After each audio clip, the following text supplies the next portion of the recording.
Hey all எங்கே பார்த்தாலும் viral fever, மூக்கு அடைச்சிட்டு, கோல்டு, ஹெட்டேக்குன்னு, தண்ணி கொத்துருக்குன்னு சொல்லி மழையில் நனைஞ்சு ஏகப்பட்ட ப்ராப்ளம்ஸ் வந்துட்டுருக்கு எல்லாருக்கும். அதுக்கு ஒரே ஒரு சொல்யூஷன் நான் சொல்ல போகிறேன் இன்றைக்கி. ஸோ ஒரு பெரிய பீஸ் இஞ்சி, இது கிராம்பு வந்து இடிச்சிருக்கேன், கொஞ்சம் இடிச்சிட்டு துளசி லீவ்ஸு, ஓமவல்லி இலைகள், ஓமவல்லின்னா கற்பூரவல்லி எது வேணால் சொல்லலாம், அந்த இலைகள், மஞ்சள், இது மட்டும் போட்டுக்கோங்க. அப்படி ஓமவல்லி இலைகள் இல்லைன்னா கடையில் போயிட்டு ஓமம் கேளுங்க. ஓமம்னா இது மாதிரி ஒன்று கொடுப்பாங்க. ஸோ இதை போட்டுக்கோங்க.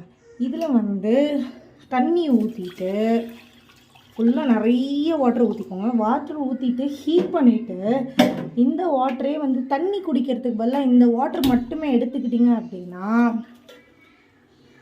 ஹீட் போட்டுருங்க. ஹீட் போட்டு கொதிச்சதுக்கப்புறம் இந்த வாட்டரில் இந்த சூடான தண்ணியை குடிங்க. உங்களுக்கு எந்த ப்ராப்ளம் வராது, பக்காவாக கிளியர் ஆகிடும். உங்களுக்கு நோஸ், ஸ்டொமக் ப்ராப்ளம்ஸ், டயபெட்டிஸ் கூட சரியாகும் போல் இதில் பண்ணால் கேள்விப்பட்டேன். சப்ஸ்கிரைப் பண்ணிக்கோங்க. Thank you so much.